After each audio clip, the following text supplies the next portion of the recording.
Hi and welcome to Mindful Children. If you want to find tools to help children thrive in life, not just survive, then this is the place to be. I'm Scarlett. I've been working with children for over 10 years and studying early childhood, so I love sharing knowledge. We're going to be talking about literacy. Literacy is written and spoken language. So there are 7 components and I will list them in the description box below. We already have a video about component number 1 linked below. Now we're talking about component number 2, language and vocabulary. Learning language begins with listening and speaking. Infants start recognizing familiar voices, so they start to pay attention to those familiar voices, and that inspires them to start babbling and then eventually speak. Children create rules of language through meaningful interactions with adults. So let's talk about language. Language has rules of how to use it through listening, speaking, and writing. Language can be divided into 2 areas, receptive and expressive language. Receptive language is a language we take in, we read it, and we hear it. Expressive language is the language we put out. So we write it, we speak it. Vocabulary can be divided into 4 components. Component number 1 is listening vocabulary, the words we understand when we hear them. Speaking vocabulary, the words we use to express ourselves orally. Reading vocabulary, the words we understand by, of course, reading them.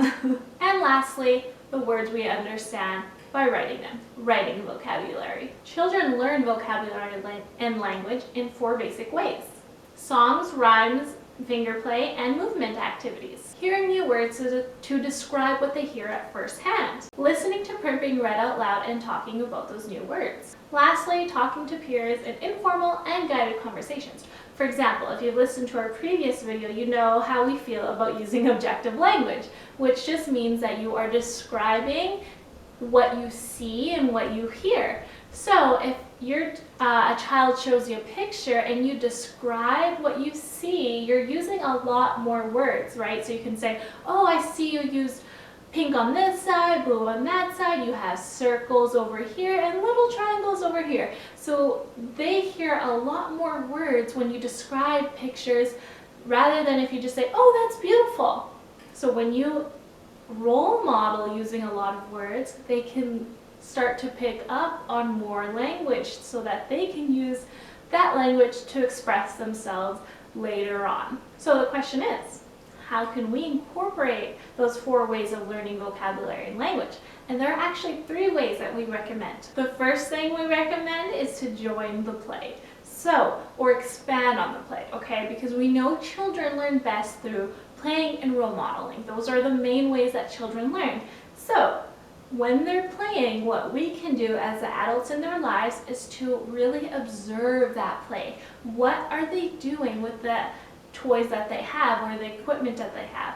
So for example, if you notice a child is spending a lot of time connecting train tracks, okay, we can look at what else connects. Because they've spent a lot of time with train tracks, they probably know those words, they probably understand what they do.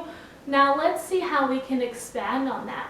So I can set up an activity that allows for connecting in a different way. For example, I can set out magnetic objects and they can connect objects that way. And that exposes them to experience something new.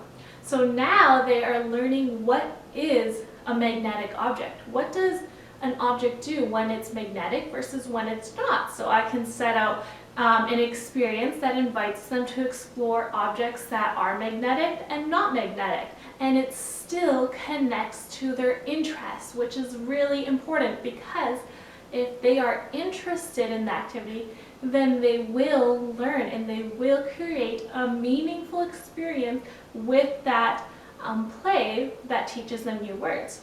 So when I set out an activity that has to do with the interest, let's say it's connecting, and I give them something new to explore, such as magnetic objects, then they get to learn what is a magnetic object, and that teaches a new word. And the best way children can understand words is by experiencing them first. So first they need to experience what magnetic objects do before they can actually use those terms in their day-to-day life. Does that make sense? So when you set out meaningful experiences for children to play with, You want to let them know that you are playing with them rather than quizzing them, right? So instead of saying which objects are magnetic and which are not, you can join them and say, hey, what do you think will happen if we put the feather close to this magnet? What will happen if we put the paper clip close to that magnet? Let's test it out. And so you're kind of exploring with them. You're a co-learner rather than making them feel like this is not playful and this is more of a test to see if they can get the right answer. This is just exploring in a fun way. So that's what we want to guide children with.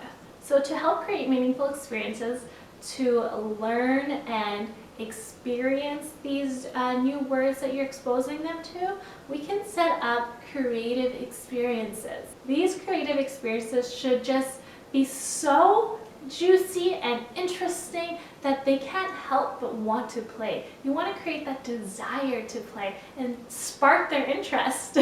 Now, one way to do that is by using common materials but setting it out in a unique way. For example, you can set up a garlic press with sponges so that they can use a garlic press in a really unique way and squeeze out the water. And that allows them to, one, experience something different and interesting, and two, start to use words to describe what's happening. And that's how they develop new words and also practice using those words that they've observed in other scenarios. Including nature is another great way to set out unique experiences. So nature is something that always changes and there's always differences. So that gives children an opportunity to describe and notice changes. Our second recommendation is reading. So there has been research that shows that children learn more by answering questions while reading a book, while a book is being read to them, rather than just listening to the narrative. So we recommend finding a way to include question and answers during story time. When a book introduces a new word, you can use that new word in different ways throughout the day. For example, the book, The Enormous Suitcase. Okay, so you could read the book, The Enormous Suitcase, and later that day use it in a sentence like, I have an enormous appetite today. And that shows them, again, the different ways that you can use that word. Have children retell the story. This is another way to create a meaningful experience with a book that uses new language. So you can have children use puppets, dress up and act out the play. You can even provide materials like, for example, the 3 Little Pigs. You can set out 3 little pigs, sticks, and hay, so they can recreate the story that way. You can also just have children, as you're reading the story, to say, each have a turn to say a repetitive line in the story.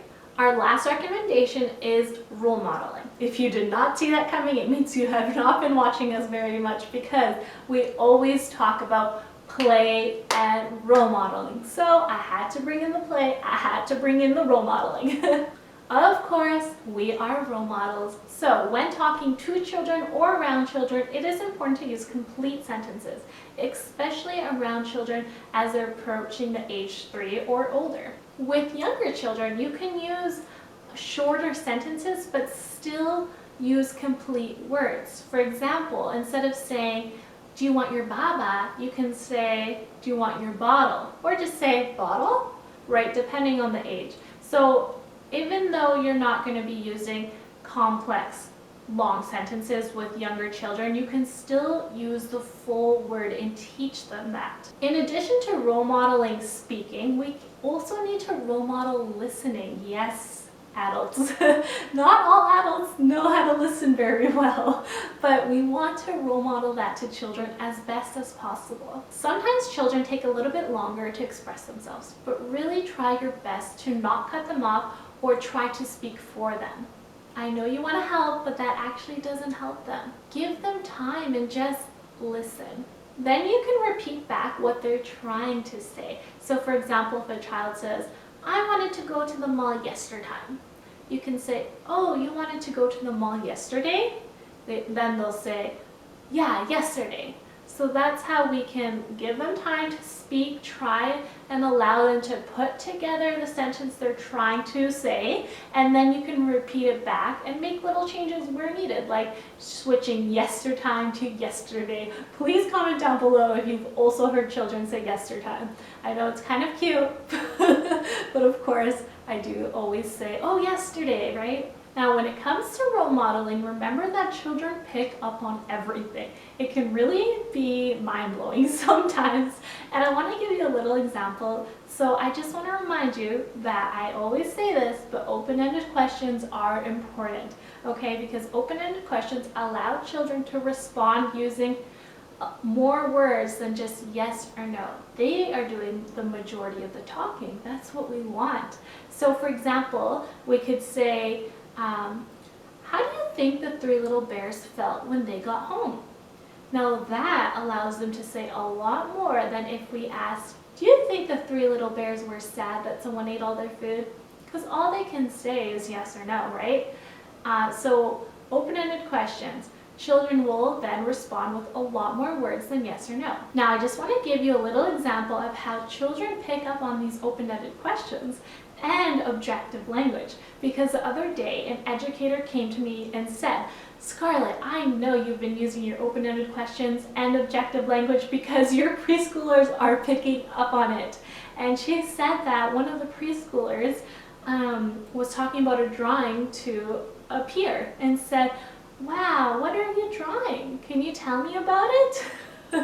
So the child then used their language to describe what they were drawing. And then the preschooler that was asking the open-ended question even used objective language and said, oh wow, I see you use lines in the middle and you used a lot of pink today, didn't you?